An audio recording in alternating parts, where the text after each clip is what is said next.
Assalamualaikum warahmatullahi wabarakatuh. Waalaikumsalam warahmatullahi Waalaikumsalam warahmatullahi wabarakatuh. Waalaikumsalam warahmatullahi wabarakatuh. Baik, semoga semuanya dalam keadaan sehat walafiat ya, sehingga kita bisa tetap melakukan aktivitas bagaimana biasa. Kita bersyukur dengan ucapan alhamdulillah dan tetap bersemangat.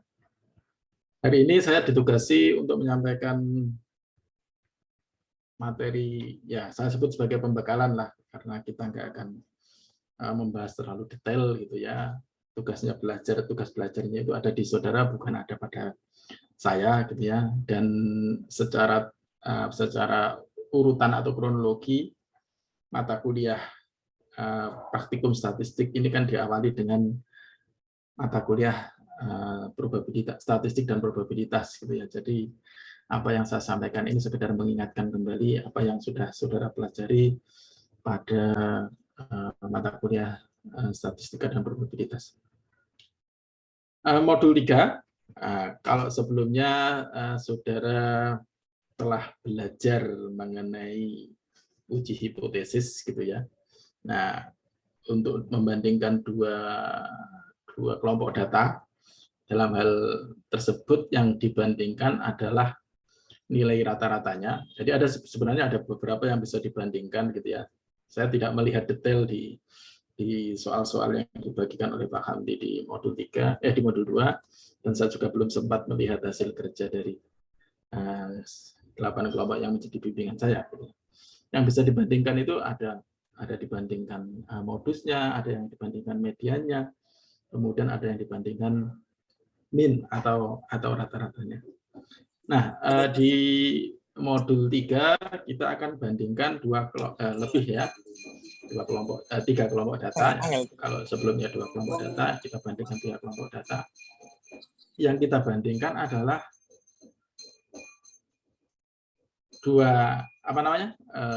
min gitu ya. Tentu di situ kalau min itu satu paket dengan standar deviasi atau simpangan baku. Nah, kalau bicara tentang simpangan baku nanti akan satu paket lagi dengan varian, karena varian ini adalah kuadrat dari simpangan baku. Nah, yang akan kita pelajari di sini adalah bagaimana menggunakan atau membandingkan ya 3 kelompok data atau lebih dengan menggunakan analisis varian satu arah gitu ya. Jadi kalau analisis varian itu ada satu arah, ada 2 arah gitu ya. Ada multivariat ya, ada ANOVA multivariat atau MANOVA. Kemudian yang bisa juga dibandingkan dengan analisis varian 2 arah misalkan adalah desain faktorial. Nanti yang akan kita pelajari di modul ke-5 mungkin ya, atau ke-6 gitu. Nah, kemudian apa yang ingin dicapai dari modul 3 ini adalah agar saudara mampu melakukan analisis statistik inferensial, khususnya yang bertujuan untuk mengetahui ada atau tidaknya perbedaan yang signifikan di antara data dari 3 atau lebih kelompok atau perlakuan. Kemudian karena kita menggunakan Minitab gitu ya sebagai satu konsensus mata praktikum ini sebagai software untuk analisis, maka saudara juga harus mampu menggunakan aplikasi Minitab untuk analisis varian satu arah. Kemudian bukan hanya itu, saudara juga harus mampu menginterpretasikan atau menafsirkan hasil dari uji statistik ANOVA satu arah yang diperoleh dari Minitab itu dengan benar.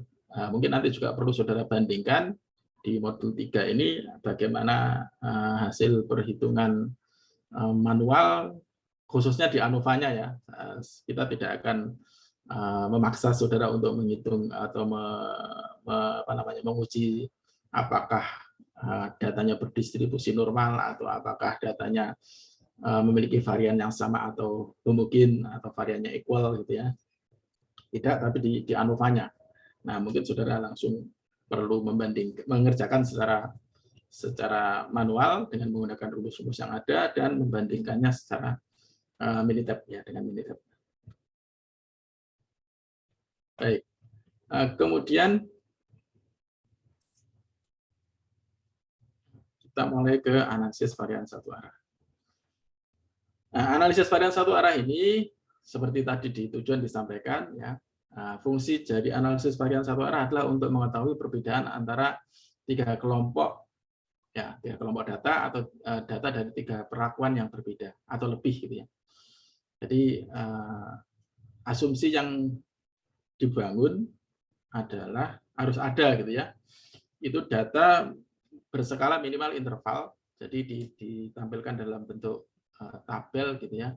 Kemudian ada pakai data interval, dan yang paling utama ini sama dengan uji hipotesis, ya, data harus berdistribusi normal. Kalau kemarin di analisis varian, di uji hipotesis saudara membandingkan dua kelompok data, itu kan syaratnya datanya harus berdistribusi normal, syarat yang pertama. Kemudian datanya harus homogen, varians datanya homogen. Artinya sebaran datanya itu antara data yang dibanding, antara kelompok yang dibandingkan itu, maka ada istilah varians datanya homogen, atau ada juga yang menyebut ya cukup dengan datanya homogen, ya homogen itu berarti tidak heterogen, tidak berbeda signifikan secara statistik, gitu, atau datanya equal itu apa, sama, ya, sama.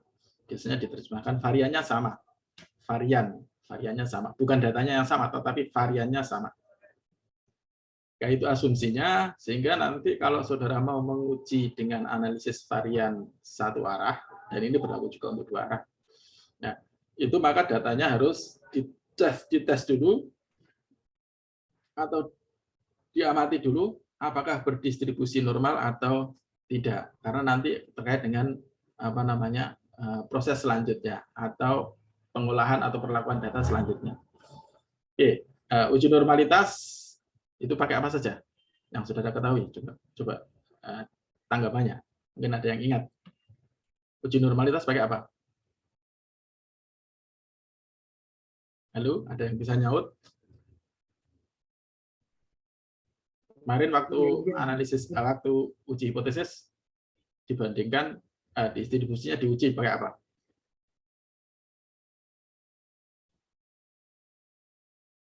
Dari 100 sekian mahasiswa, yuk, satu aja.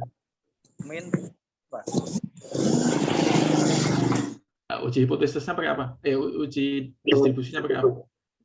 Mean, proportion, kemudian satunya lagi.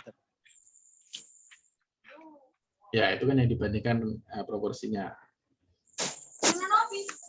Uji normalitas itu pakai saudara pakai visual juga boleh, ya. Makanya ada yang pakai metode grafik.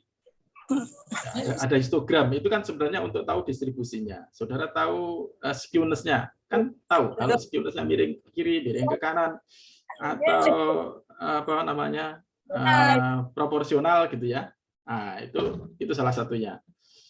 Cara yang lain dengan uji normalitas, ada beberapa cara, Kolmogorov-Smirnov, ada Shapiro-Wilk, gitu ya, ada macam-macam. Nanti kita lihat di pilihannya di Minitab, ya. Di Minitab itu ada setidaknya ada 3 pilihan, seingat saya. Nah, itu datanya harus berdistribusi normal dulu. Kemudian di tes yang kedua, setelah datanya berdistribusi normal, maka diuji variannya. Apakah variannya sama atau berbeda?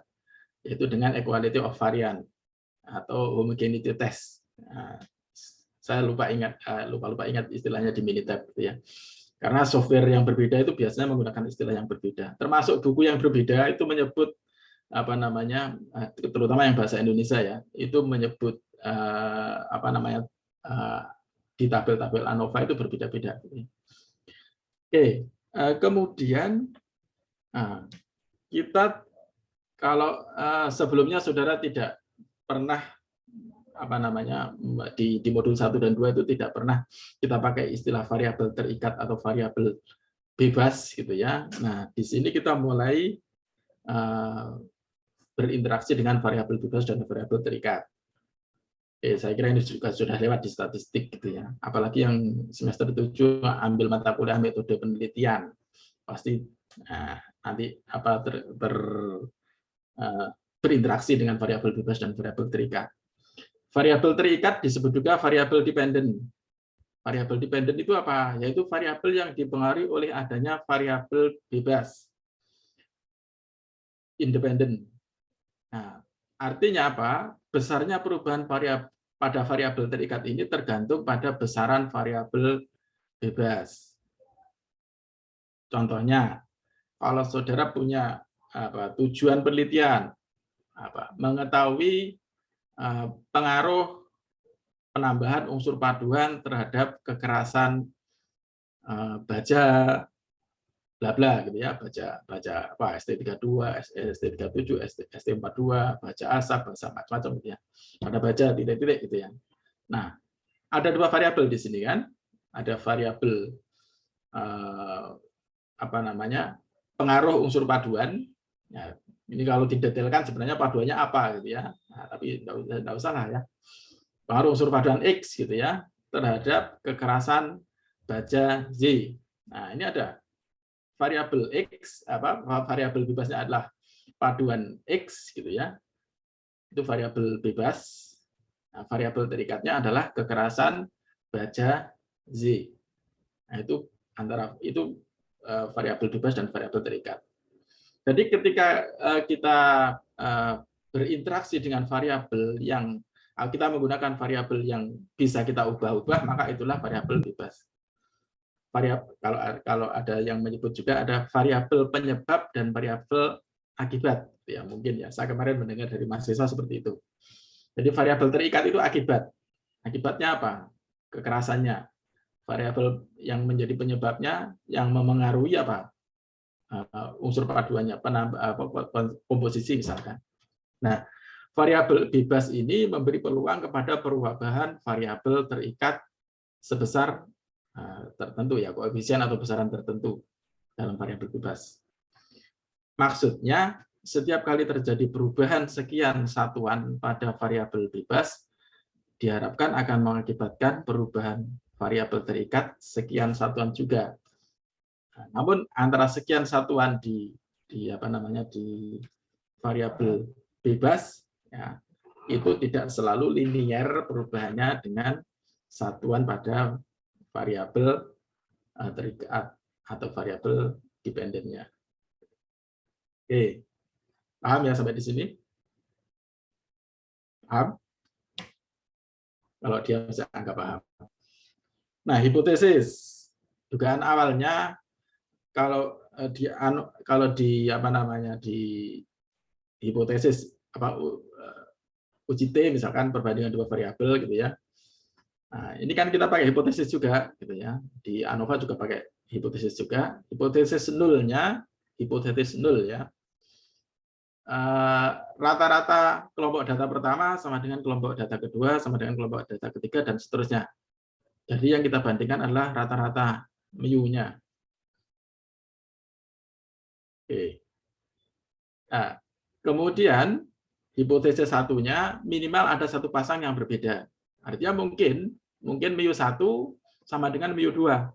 Tetapi mu2 tidak sama dengan mu3. Ya.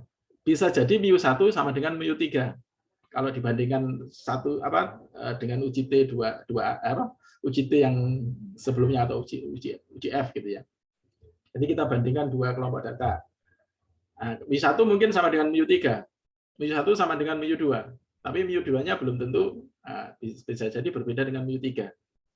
Nah, itu secara statistik gitu ya. Jangan pakai logika, secara statistik. Karena kalau pakai logika nanti bisa beda. Nah, kalau ternyata ada satu pasangan saja yang berbeda, maka handulnya ditolak. Handulnya ditolak, rejected gitu ya. Jadi saya lebih memilih antara handul ditolak dan gagal ditolak. Jadi saya pakai istilah ini. Gagal ditolak itu apakah diterima? Ya, kita tidak ada istilah diterima, tapi gagal ditolak. Karena tujuan kita kan sebenarnya kan ini, hipotesis nul. Ya, handul tujuannya. Membuktikan bahwa datanya sama. Itu handulnya. originalnya di situ. H1-nya berbeda. Nah, jika H0-nya ditolak, harus dicari pasangan mana yang berbeda dengan menggunakan uji perbandingan berganda. Nah, ini saya lupa menambahkan ini. Nanti itu saya jelaskan lah saya tambahkan di modulnya. Saya lupa menambahkan uji perbandingan bergandanya seperti apa, tapi saya punya contohnya. Nanti saya coba cari. Nah di sini kalau H0-nya ditolak, artinya μ1 tidak sama dengan μ2, tidak sama dengan μ3, mungkin sama dengan μ4 dan seterusnya. Yang penting ada satu perbedaan, satu pasang yang berbeda, maka itu H0-nya ditolak. Artinya kalau H0 ditolak berarti ini yang berlaku, H1 yang berlaku. Ya. Oke. Jika H0-nya gagal ditolak atau istilahnya diterima gitu ya. Nah, H0-nya gagal ditolak maka tidak ada perbedaan. Artinya data kelompok 1 ya, kelompok data pertama, kelompok data kedua dan kelompok data ketiga itu sama secara statistik.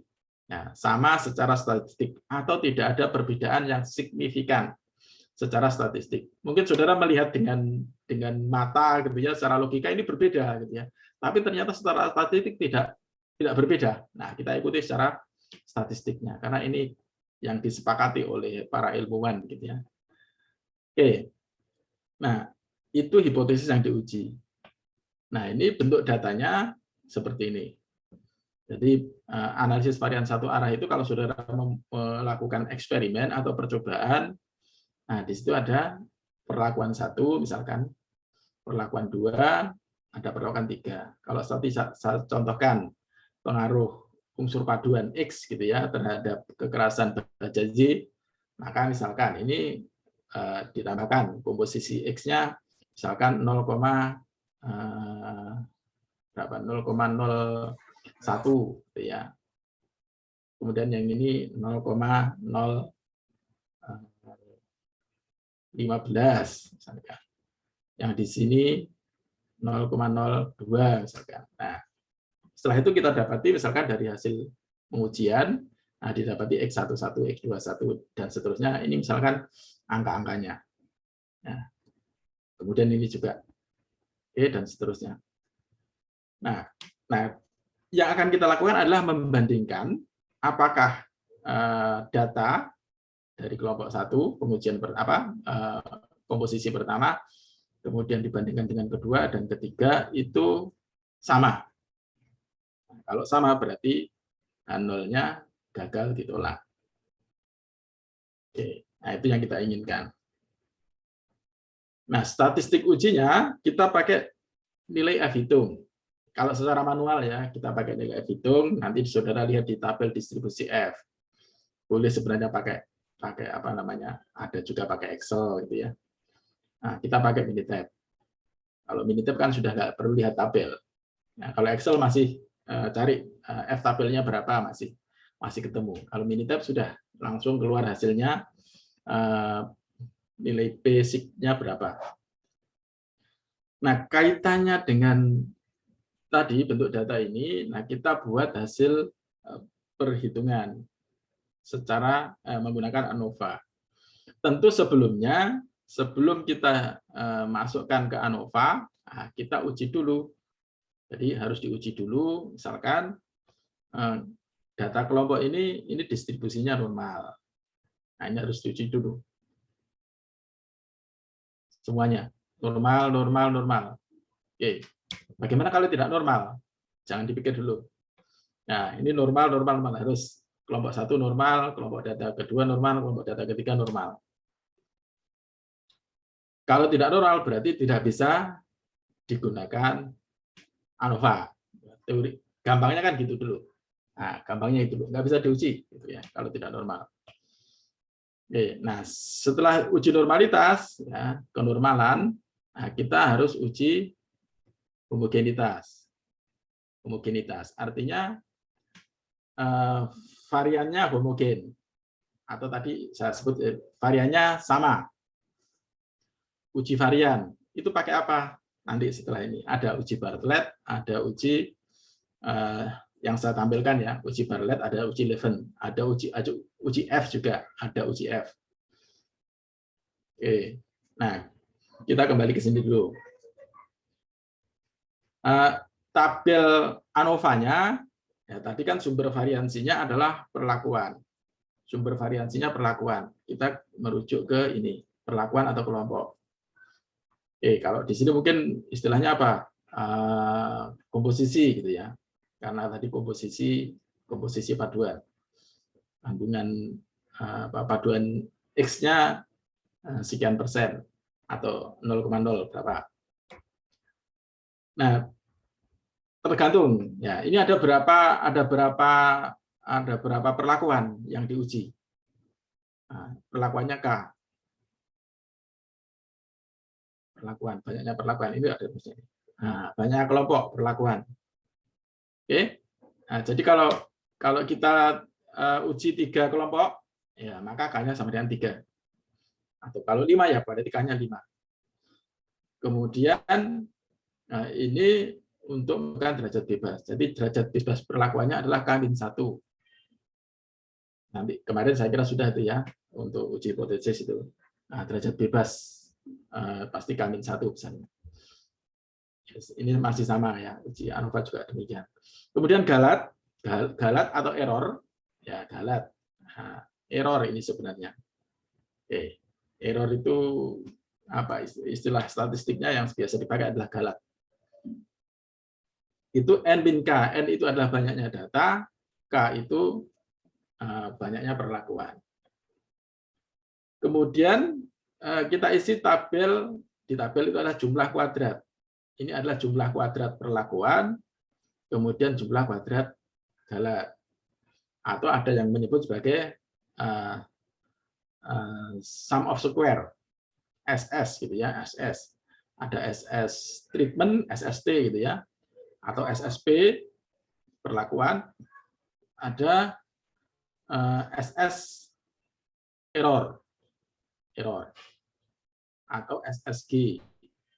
Nah, saya pakai istilah JKP dan JKG. Ini yang saya sebut. Jadi kalau saudara cari statistik buku statistik bahasa Indonesia, mungkin menggunakan istilah yang berbeda-beda ya di sini ini. Ada JKP, JKG, kemudian ada JK total, ya JKT. Nah ini ini saya lupa istilahnya yang bisa dipakai apa. Jumlah apa ini? Mean square, kuadrat rata-rata. KR ya, kuadrat rata-rata. Kuadrat rata-rata dari perlakuan dan kuadrat rata-rata error. Nah, ini dihitung. Nah, ini pakai SSP kan? Ini SSP. SS itu sum square dari P perlakuan. SSE ini sum square dari error. Oke, sum square of error. Nah, kemudian F hitung. Sama cari F hitungnya di tabel itu sama dengan ketika melihat tabel distribusi F untuk perbandingan rata-rata 2 kelompok data yang di modul 2.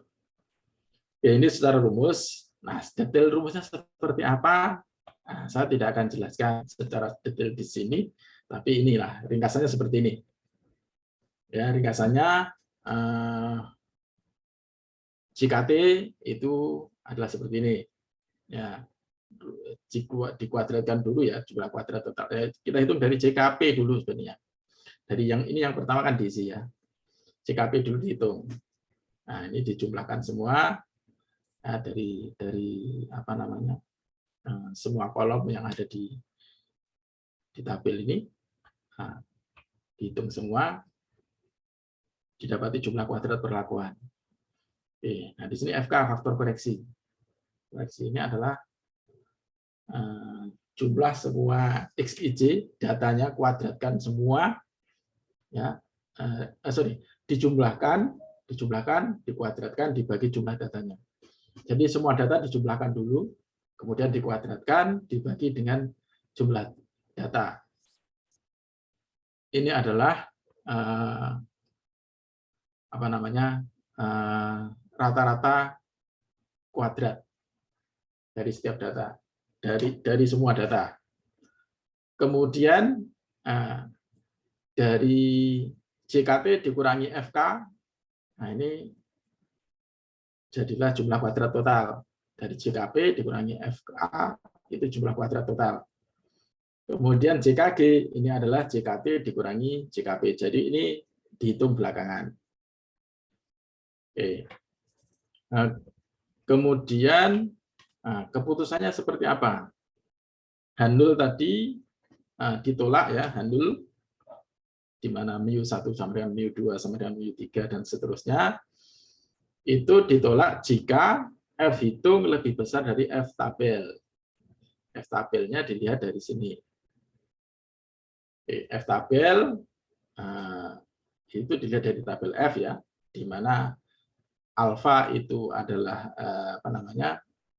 derajat keyakinan, kemudian V1 derajat bebas perlakuan, V2 derajat bebas sisa atau error gitu ya. N-K.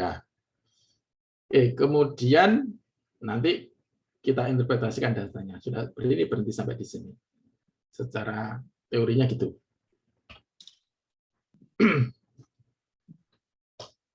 Kemudian tadi dikatakan harus normal. Kemudian harus homogen. Ini belum saya tambahkan ini. Nah, uji variansinya itu sebagai salah satu asumsi yang harus dipenuhi ya untuk analisis varian satu arah. Selain normal juga harus homogen. Untuk mengetahui kondisi varians data apakah homogen atau heterogen, maka dilakukan uji variansi, yaitu uji Bartlett. Uji Bartlett ini atau uji F ya, kita bisa pilih salah satu. Nah, itu kalau datanya normal. Kalau datanya normal, maka kita uji pakai uji Bartlett. Kalau tidak normal, maka kita uji pakai Levin test. Nah, biasanya kalau kita pakai Minitab, nanti akan keluar gitu ya, menurut uji F, angkanya sekian, menurut uji Levin, angkanya sekian. Ya, jadi langsung otomatis itu. Jadi kita tidak perlu pilih-pilih gitu ya untuk Minitab. Ini Bartlett untuk uji variansi ya, untuk uji homogenitas, untuk mengetahui kondisi varian data. Kita bertemu lagi dengan hipotesis, tapi hipotesisnya beda dengan yang tadi ya, beda dengan hipotesisnya ANOVA. Jadi setiap uji itu pasti punya hipotesis nanti. ANOVA punya hipotesis. Uji perbandingan dua data yang kemarin ya, ada t-test, ada f-test dan lain sebagainya, itu punya hipotesis sendiri. Uji homogenitas ini juga punya hipotesis. Nah, hipotesis untuk uji variansi handulnya adalah jika varian datanya homogen. H1 jika varian datanya tidak homogen atau heterogen. Berbeda. Jika variansnya sama, nah itu homogen. Jika variansnya tidak sama, itu heterogen. Oke, ini rumus statistik uji Bartlett gitu ya. Cukup panjang gitu ya. Saya tidak bacakan satu ya, satu persatu. Oke. Intinya dia menggunakan tabel apa ini? Tabel chi-square dengan derajat bebas dan tingkat signifikansi yang tertentu. Handulnya ditolak jika si kuadratnya lebih dari hitung ya, itu lebih besar dari si kuadrat tabel. Itu uji Bartlett. Yang berikutnya ini uji Levin ya, secara teori. Fungsinya sama dengan Bartlett ya, hipotesisnya juga sama dengan sedikitnya variannya berbeda atau heterogen untuk sedikitnya satu pasangan ya. Ini perlu saya tambahkan di Bartlett tadi sama gitu ya, hipotesisnya. Kemudian rumusnya ini ya, rumus ini ada tiga ZI dan Z titik dua ini ada tiga pilihan. Nanti silakan dilihat di tautan ini ya. Nah, ini buku ini itu cukup menarik bagi saya. Selain bukunya Montgomery, jadi saya itu kalau statistik saya selalu pilih bukunya Montgomery. Kalau enggak, ya saya pakai ini International ITL List.gov. Ini bentuknya HTM ya, jadi tidak bisa bukan PDF ya, tidak disediakan PDF.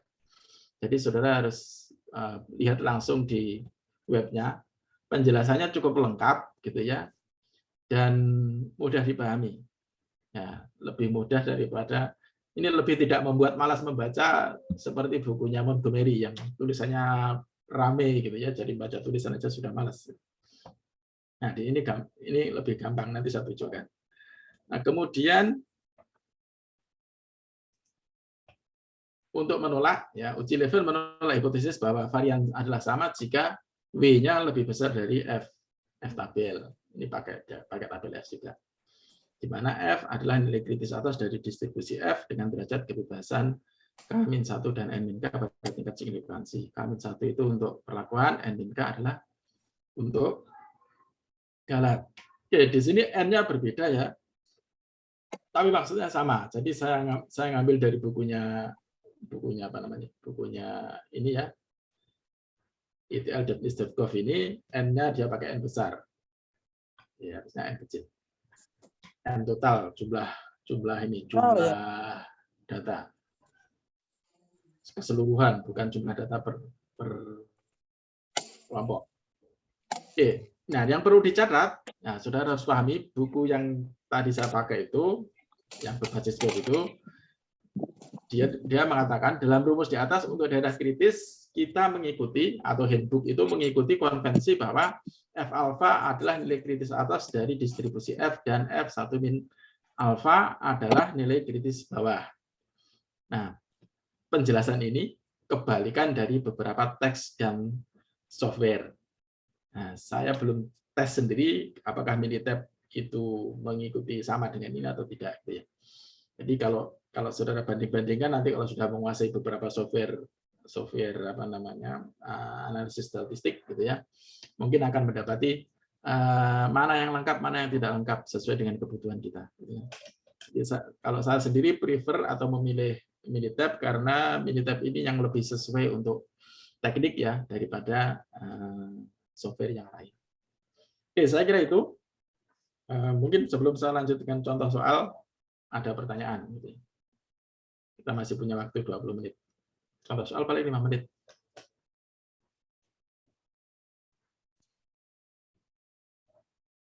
Nggak ada. Diam berarti nggak ada pertanyaan. Belum, Pak. Baik. Ya, ada. Mas, silakan. Belum, Pak. Mungkin langsung ke contoh soal saja, Pak. Ya. Oke, ini contoh soal yang tadi saya katakan di awal ya, sebelum kita mulai. Jadi saya itu sudah ngambil contoh soal ini beberapa hari yang lalu. Saya cari lagi ini contoh soal saya ambil dari mana gitu ya. Tiba-tiba ada data D40, D45 dan D50 gitu ya. Hanya yang saya ingat di soal itu menguji koefisien gesek. Nah, jadi dari hasil pengujian, dari hasil eksperimen gitu ya. Mereka yang dilakukan di eksperimen itu yaitu membuat suatu formula komposisi dari material untuk sistem pengereman gitu ya. Nah, kemudian diuji, sampelnya itu diuji dengan 3 benda kerja dengan ukuran diameter yang berbeda, yaitu D-nya 40 mili, 4 cm, kemudian 45 dan 50 mili, 50 mm. Nah, kemudian ini datanya 0,5041, 0,4952 dan seterusnya sampai 0,4115. Satuannya koefisien gesek apa? Satuannya koefisien gesek. Koefisien gesek itu adalah perbandingan antara gaya yang bekerja vertikal, gaya normal dengan gaya geseknya. Sehingga satuannya adalah ya tidak ada. Atau kalau mau pakai satuan ya satuannya Newton gitu ya. Newton dibagi Newton itu kan sama dengan Newton. Nah, kita nggak usah pakai satuan. Jadi nggak ada satuannya. Nah, yang diminta adalah membuktikan apakah ini yang terakhir ini sebenarnya intinya. Ya, sorry, yang terakhir. Membuktikan apakah ketiga diameter ini memberikan koefisien gesek yang sama. Ya, tiga-tiganya ini koefisien geseknya sebenarnya sama apa enggak gitu ya. Apakah D40, D45 dan D50 sama atau berbeda? Itu yang diminta gitu ya, yang minta dibuktikan. Nah, untuk bisa mengerjakan ini, maka tadi ya langkah-langkah analisis statistik dengan Minitab itu sama dengan yang teoritis tadi, yaitu uji normalitas, uji homogenitas, dan uji one way ANOVA atau analisis varian satu arah. Oke, ini saya pakai istilah dari Minitab, semoga nggak salah gitu ya. Nah, ini sama dengan teorinya, jadi uji normalitas dulu, kemudian uji homogenitas, baru dilakukan uji ANOVA satu arah, analisis varian satu arah. Atau ada juga yang menyebut dengan ANAVA gitu ya. Jadi kalau saudara mendengar teman menggunakan istilah ANAVA, yaitu sama maksudnya analisis varian, dalam bahasa Indonesia disingkat ANAVA. Kalau ANOVA itu kan masih bahasa Inggris. Oke, ANAVA itu ada ANAVA satu arah dan ANAVA dua arah. Atau ada juga yang menggunakan istilah ANAVA satu jalan dan ANAVA dua jalan, ya, one way dan two way. Oke, nah ini langkahnya kalau menggunakan Minitab, ya, uji normalitas dulu, normality test ya, buka stat, kemudian basic statistik. Nah ini yang saya contohkan adalah Kolmogorov-Smirnov. Kenapa Kolmogorov-Smirnov? Nah, ada cara lain gitu ya, nanti kita cek. Syaratnya adalah P lebih besar 0,05 probability. Jadi probabilitas dia berbeda signifikan. Itu kalau nilai P-nya lebih besar dari 0,05. Yang kedua, syaratnya uji ANOVA adalah variannya sama.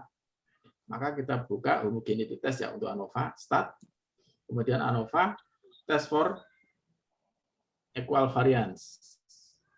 Nah, nanti kita pakai syarat P-nya. Ini biasanya sudah default gitu ya. Sudah default 95% significant level. Atau P-nya 0,05. Oke, baru yang terakhir, kalau sudah normal, kemudian homogen, ya, baru masuk tes ANOVA. Ya, stat ANOVA, one way analysis of variance. Kemudian, nah, bedakan di sini, lihat di sini. Ini P-nya 0,05, ya, P-nya lebih besar 0,05. Nah, untuk variance, nah, ini dikatakan. Karena tadi kan handle-nya kan mu1 sampai dengan mu2 sampai dengan mu3 kan, dan seterusnya gitu ya. Tidak ada yang berbeda. Maka P-nya menjadi tidak lagi P lebih besar 0,05 tapi P-nya 0,05 untuk membuktikan bahwa datanya sama atau tidak berbeda secara signifikan. Kalau yang ini kan distribusinya normal. Homogen. Nah, ini beda. Oke. Jadi nanti kalau menginterpretasi lihat P-nya. Ya, P lebih besar 0,5, P lebih besar 0,5. Nah, kalau di sini normal, kalau di sini equal, nah kalau di sini lebih besar dari 0,05 berarti tidak sama. Nah, untuk sama berarti P-nya kurang dari 0,05. Itu statistiknya dengan Minitab. Kita lihat Minitab-nya saya coba.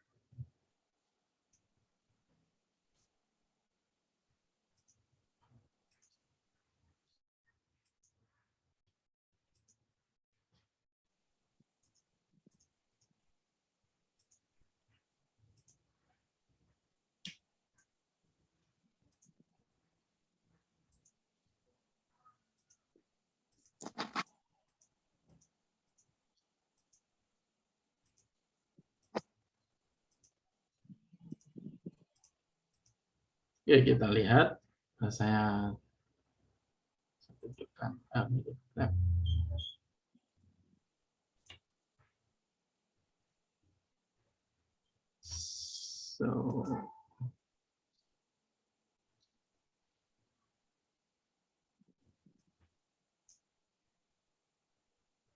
Soal screen itu gimana? Share screen. Oke, sudah bisa lihat screen saya ya? Sudah, Pak. Oke, ini tadi yang buku yang saya pakai, yang tadi ya. Nanti kalau saudara klik, nanti munculnya seperti ini. Ini Sematek. Ini buku ini saya sudah berinteraksi sekitar ya lebih dari 10 tahun gitu ya.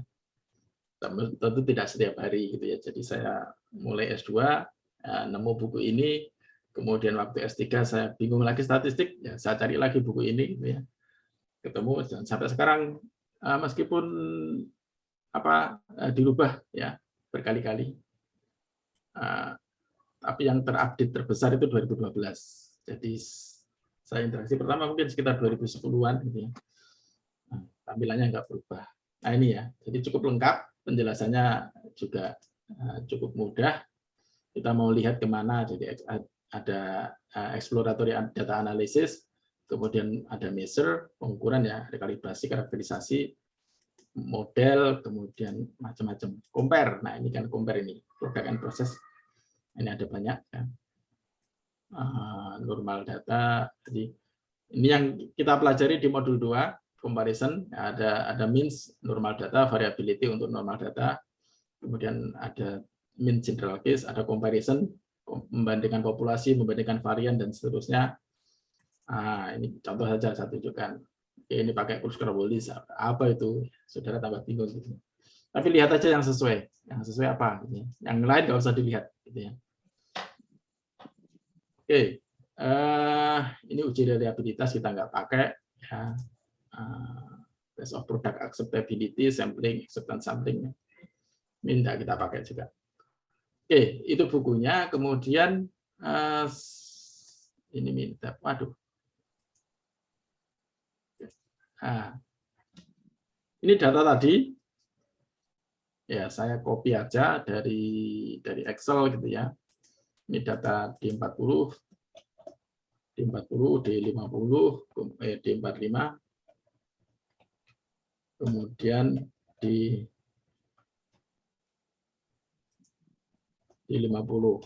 Ya, saudara tinggal copy aja, masuk ke sini, paste gitu ya. Ini nggak ada nih. Ini baru muncul nih. Ya, ini kita copy paste di sini dah. Nah, saya sudah coba sebelumnya, ini adalah ini one way ANOVA, langsung saya one way ANOVA ya, tidak perlu saya tes variabilitas, homogenitas dan lain sebagainya, itu ketemu ini. Nah, saya enggak ini. Yang dicek apa saja, gitu. Ini kan sudah keluar semua di Minitab itu. Ada unusual data, enggak ada. There are no unusual data points. Sample size, the sample size is sufficient to detect differences among the means. Normality, ini karena sampel datanya itu kurang dari 15, oke ya, normality can be an issue. Jadi normality itu bisa jadi masalah di sini gitu ya. Oke. Kemudian equal variance, dia pakai Minitab assistant uses cara well. Jadi ini untuk menguji variannya equal variannya sama atau tidak. Ini kalau saya klik langsung ANOVA gitu ya. Jadi coba start, kemudian ANOVA, saya pilih one way. D40, D50, respon data indifferent ya, different, spirit. Kemudian benar, optionnya adalah asumsikan variannya sama. Kemudian confidence levelnya 95, tipe confidence intervalnya two-sided. Oke lah. Yang dibandingkan apa? Dia pakai cara Fisher. Ya, ada cara Tukey, ada cara Fisher. Yang kita pakai yang Fisher aja. Nah, kita pakai cara Fisher yang umum dipakai. Kemudian hasilnya bisa interval plot ya. Kita suka-suka ini ya. Mau ditampilkan semua juga boleh. Tapi yang ini pakai Fisher aja. Kemudian grafik ini sama dengan kemarin. Kalau kerjakan modul 1 atau 2, ya pilih mana yang disukai atau yang mana yang perlu ditampilkan. Kemudian hasilnya adalah tabel sederhana seperti yang tadi saya tunjukkan. Kemudian analisis varian, model summary, mean, dan sebagainya. Oke, ini disimpan di mana? Lalu oke, keluar lagi seperti ini. Baik, ini metodenya, nul hipotesisnya adalah semua rata-ratanya sama. Kemudian alternatif hipotesisnya tidak ada yang berbeda, gitu ya. Tidak semuanya sama. Signifikan levelnya 0,05 dan keyakinannya 95%, gitu ya. Faktornya ada 3, 50, 40, 45 dan 50. Kemudian ini tabel ANOVA-nya, ya, faktornya 3 dikurangi 1, kemudian errornya ada 14 data dikurangi 2, N min K, min 2. Kemudian ringkasannya, nah ini. Oke. Nah, ini tidak perlu sebenarnya juga nggak perlu ditampilkan. Kemudian kita pakai Fisher. Ya, kemudian ini tabel Fisher individualnya. Ini posisi dari apa namanya? Ini tidak ada yang bernilai 0. Nilai 0-nya kan di sini. Nah, sudah lihat di situ. Jika intervalnya tidak memuat 0, maka hubungan antar rata-ratanya itu berbeda signifikan. Significantly different. Oke, ini plot interval plot. Nah, itu kalau kita langsung pakai ANOVA. Jadi tidak tahu apakah normal atau tidak, ya, satu persatu tidak ditunjukkan. Nah, kalau mau menunjukkan normalitas itu harus satu persatu, harus dites satu persatu. Ini makanya ada probability plot untuk D40, D45 dan D50. Itu harus diuji satu-satu. Sudah tahu kan ya cara uji normalitasnya? Karena kemarin modul 2 mestinya sudah. Oke, nah, saya tunjukkan aja. Nah, untuk uji normalitas pakai stat, kemudian basic statistik, normality test. Ya, tadi sudah. Nah, kita pakai D40 dulu. Kita lihat D40. Ya, ini defaultnya adalah Kolmogorov-Smirnov. Ada Anderson-Darling. Ada Ryan Joyner. Atau ada juga Shapiro-Wilk, gitu ya, yang mirip dengan Ryan Joyner ini Shapiro-Wilk. Oke, nah kita pakai Kolmogorov-Smirnov. Kenapa? Karena Kolmogorov-Smirnov itu cocok untuk data yang kecil, gitu ya, yang kalau banyak justru bermasalah, menjadi rancu, gitu ya. Jadi untuk data yang kecil kita pakai Kolmogorov-Smirnov yang datanya kurang dari 30 misalkan. Oh iya, biasanya data itu berdistribusi normal minimal jumlahnya 30. Jadi kalau makanya tadi ada catatan ya, di atas tadi ada catatan, karena jumlah datanya kecil maka normality itu bisa menjadi isu masalah. Gitu ya. Oke, nggak apa-apa, kita pakai Kolmogorov-Smirnov, gitu ya. Nanti silakan diberi judul ini juga normality test Kolmogorov-Smirnov, tapi nggak usah lah ya. Nah, nanti keluar. Nah, ini untuk D40, probability plot D40. Seperti ini. Nah, tadi saya katakan uji normalitas itu juga bisa dilihat secara visual, pakai mata aja. Kalau membentuk semakin lurus garisnya, nah itu semakin normal, gitu ya. Semakin membentuk garis lurus di sini semakin normal. Baik. Nah, di sini kita lihat p-value-nya. Nah, p-value-nya. Tadi dikatakan kalau uji normalitas itu p-nya yang diminta adalah lebih besar dari 0,05. Nah, ini 0,0150 gitu ya. Ini jauh 0,150. Ini jauh lebih besar dari 0,05. Kemudian yang dipakai di sini adalah KS. KS ini adalah Kolmogorov-Smirnov. N ini banyaknya data 5, kemudian min 0,5017 dengan standar deviasi 0,005329. Ini untuk D40. Lalu kita coba yang D45. Sama juga, basic statistik, normality test, kemudian D45, Kolmogorov tetap. Nah, ini yang D45 juga, ya, KS 0,2227, p-value-nya 0,150. Sebenarnya gitu ya, sebenarnya kita juga bisa melihat KS, nilai KS-nya berapa, ya, kemudian p-value-nya berapa, ini juga perlu dipertimbangkan. Misalkan begini. Misalkan p-value-nya ternyata kurang dari 0,05 gitu ya. Artinya data itu secara signifikan itu tidak berdistribusi normal gitu ya. Tetapi ternyata dari KS itu cenderung lurus gitu ya, cenderung lurus. Maka kita juga bisa memberikan interpretasi, memberikan penafsiran bahwa secara statistik dia tidak berdistribusi normal, tetapi cenderung mendekati distribusi normal misalkan. Nah, bisa juga seperti itu. Tapi tetap asumsinya juga tetap harus kita pakai sesuai dengan hasil uji Kolmogorov-Smirnov-nya. Oke, yang ketiga yang di 50. Di 50 juga sama hasilnya, p-value-nya lebih besar dari 0,05. Oke, jadi semua data ya dari C1, C2, C3 atau D40, D45 dan D50 itu semuanya berdistribusi normal. Ini kan bisa kita ganti nama ya ini. Nah, C1-nya apa? Oh, sudah D40. Oke, kemudian selanjutnya adalah equality of variance atau equal variance test. Nah, itu pakai statistik, kemudian ada di ANOVA ya. Nah, ini test for equal variances. Ini istilah yang dipakai oleh Minitab gitu ya. Kalau istilah yang tadi kita pakai di teori tadi kan homogenitas ya. Nah, itu sama. Nah, itu test equal variance, respon data in a spirit column. Oke. Ya, di kolom yang terpisah ini sudah otomatis ya, D40 sampai D45. Kemudian dipilih aja semua ya. Ini pilihannya apa? Confidence levelnya 95%. Oke. Ini normal distribution sudah pasti ya, tadi sudah distribusi normal juga. Kemudian ini grafik apa yang mau ditampilkan. Oke, kemudian hasilnya apa yang diinginkan, ada metode confidence interval dan tesnya. Oke, kita pilih. Sudah.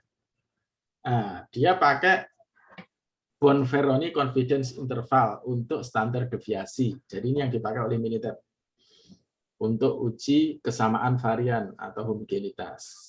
Oke, nul hipotesisnya atau hipotesis nolnya semua varian sama.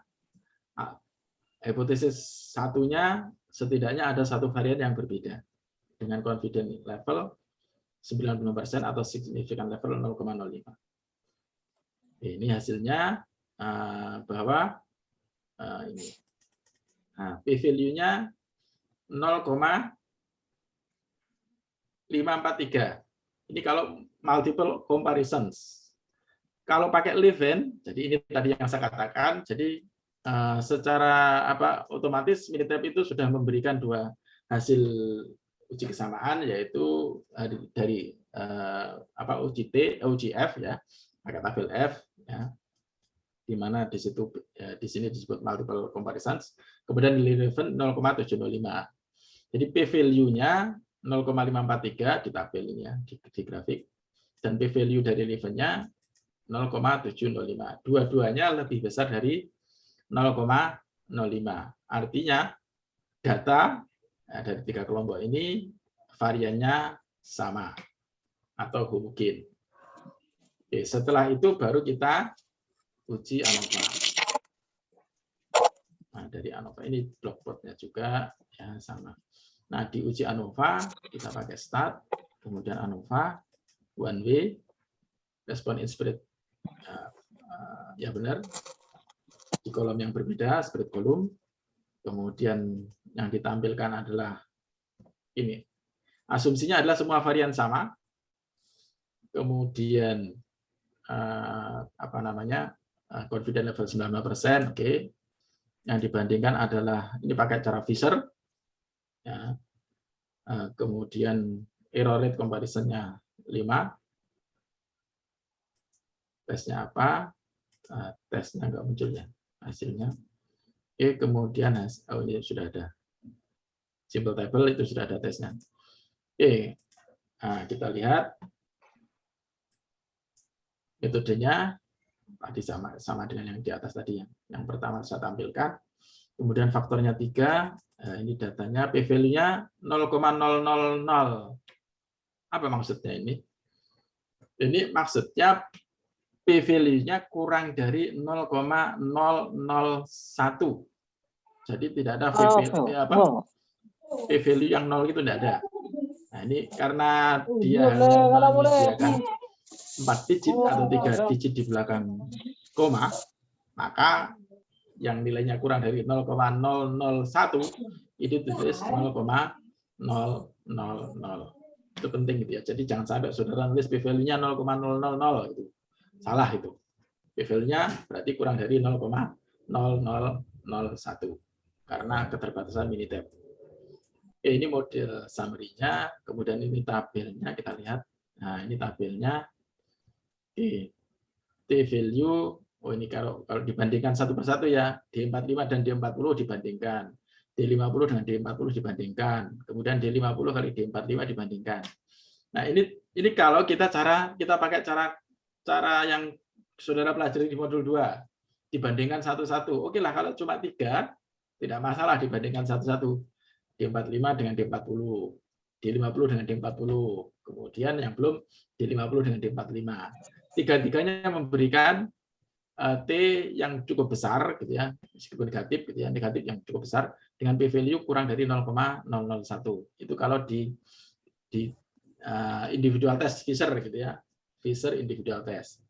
Nah, kemudian ini kalau individual jadinya seperti ini. Nah, kemudian dari apa namanya summary-nya, nah ini analisis variannya ini. Faktornya 2, ini sama dengan yang tadi ya. Faktornya 2, errornya 12, degree of freedom-nya, kemudian degree of freedom totalnya 14, derajat bebas total. Ini SS-nya, sum of square, kemudian square min square ya. Kemudian nilai F-nya dan nilai P-nya kurang dari 0,001 tadi. Sehingga karena nilai P-nya kurang dari 0,001, maka dari data yang ada bisa dinyatakan bahwa memberikan koefisien gesek yang sama. Ini interpretasinya seperti itu. Oke. Saya kira cukup ya. Mungkin ada pertanyaan, silakan. Oke, yang belum tadi ya. Nah, bagaimana kalau ternyata datanya tidak normal, gitu ya. Kalau datanya tidak normal, kita pakai ini.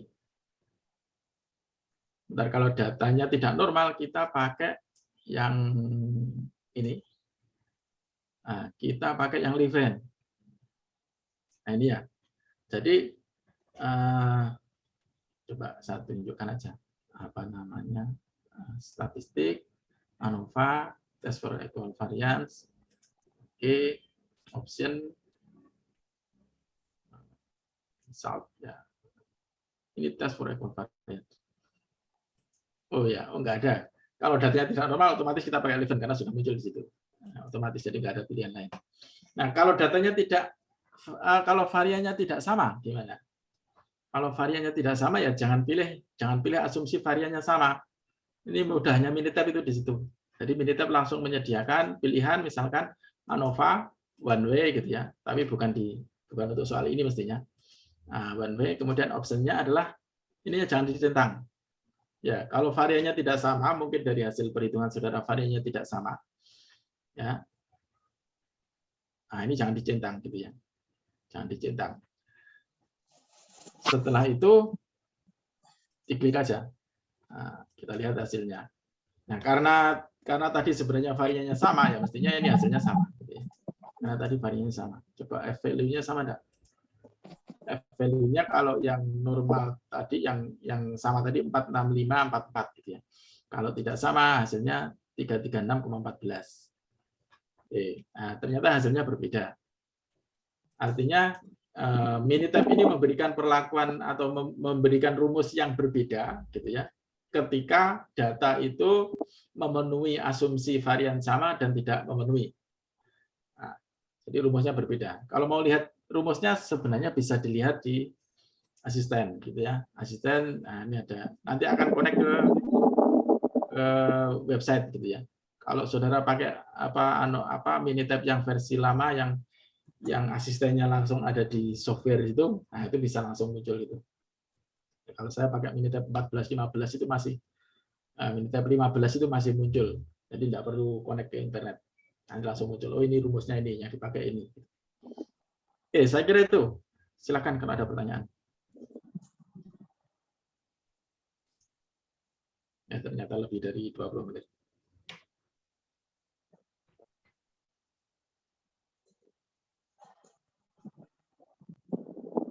Nggak ada? Kalau nggak ada, segera kita akhiri. Sementara belum ada, Bapak. Ya, karena belum menghadapi masalah. Oke, mungkin soalnya saya berikan setelah UTS saja ya, jadi biar saudara nggak kepikiran gitu ya. Yang jelas saya sudah sampaikan ke Pak Hamdi kalau soal kalau di modul 2 kemarin ini pakai well, nah, saya baru lihat apa di modul 2 kemarin saudara pusingkan dengan hipotesis, ini kan sebenarnya sama dengan yang kemarin, hanya saja dibuat satu tambah dua lagi perbedaan gitu ya. Tadi saya contohkan misalkan yang ini. Individual test ini ya. Yang Fisher. Nah, sebelumnya kan saudara hanya bandingkan dua kelompok saja, misalkan D40 dengan D45 gitu ya. Nah, ini saudara membandingkan 3 kelompok gitu ya. Jadi kalau pembandingannya ya 3 kali. Kelompok 1 dengan 2, kemudian 1 dengan 3, kemudian 2 dengan 3. Kalau 5 kelompok ya berarti 1 dengan 2, 1 dengan 3, 1 dengan 4, 1 dengan 5. Kemudian 2 dengan 3, 2 dengan 4, 2 dengan 5. Kemudian 3 dengan 4, 3 dengan 5. Kemudian 4 dengan 5. Nah, itu kan ada banyak sekali gitu ya. Kalau ada 5 level seperti ini, saudara bandingkan satu persatu kan perlu waktu lama gitu ya. Maka solusinya adalah dengan analisis varian dengan 5 level. Dengan 5 level dengan jumlah data yang sesuai. Oke, saya kira itu. Kalau tidak ada pertanyaan, saya akhiri. Insya Allah soal saya bagikan setelah UTS, mungkin minggu depan, atau pekan depan lah, mungkin hari Jumat atau hari Sabtu.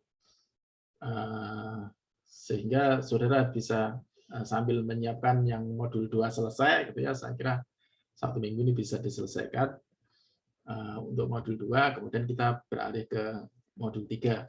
Modul 4 nanti juga tidak jauh berbeda, hanya beda di rumusnya caranya sama, jadi tinggal start, kemudian ada DOE gitu ya, ada DOE, ada faktorial, kemudian di sini ini kalau membuat faktorial descent ya. Nah, ini kalau kita pakai ANOVA yang 2 arah ya, two way ANOVA. Oke, ya kalau misalkan ada yang tidak sama variannya datanya itu ternyata berbeda, apa langkah selanjutnya? Langkah selanjutnya adalah dicari main effect. Ini main effect plot, kemudian dicari juga interaction plot. Nah, ANOVA interaction plot. Ini langkah selanjutnya gitu ya. Jadi langkah selanjutnya kalau misalkan datanya ternyata berbeda. Nah, nanti main effect plot, nah dimasukkan aja misalkan di 45 faktornya adalah varian gitu ya. Sorry. Responnya adalah jelek gitu ya. Oke, faktornya ada di mana? Faktornya nggak ada. The following is not valid. Faktor itu ya. Harus ada satu ternyata. Nah, di faktornya datanya nggak ada gitu ya. Faktornya kan komposisi. Ini ya, D40, D45, D50. Angka-angkanya berapa? Oke, nanti saya susulkan gitu ya. Jika memang ada yang datanya berbeda, kalau kebetulan datanya sama ya enggak perlu saya sampaikan gitu ya. Atau sekedar saudara tahu saja. Ya, caranya dengan mencari mana yang berpengaruh gitu ya. Dari main effect plot dan interaction plot. Oke, saya agak lupa nih caranya gimana. Tapi saya sudah ada contohnya karena saya pakai ini juga untuk untuk pengujian lebih lanjut di ANOVA 2 arah. Baik, terima kasih. Sampai bertemu kembali di kesempatan yang lain. Semoga bermanfaat. Semoga tetap sehat dan tetap semangat. Sukses untuk UTS-nya, sukses untuk kuliahnya. Terima kasih. Assalamualaikum warahmatullahi wabarakatuh. Amin, amin, amin. Waalaikumsalam Warahmatullahi wabarakatuh. Terima kasih, Bapak. Waalaikumsalam warahmatullahi wabarakatuh. Terima kasih. Sama. Bapak. Waalaikumsalam.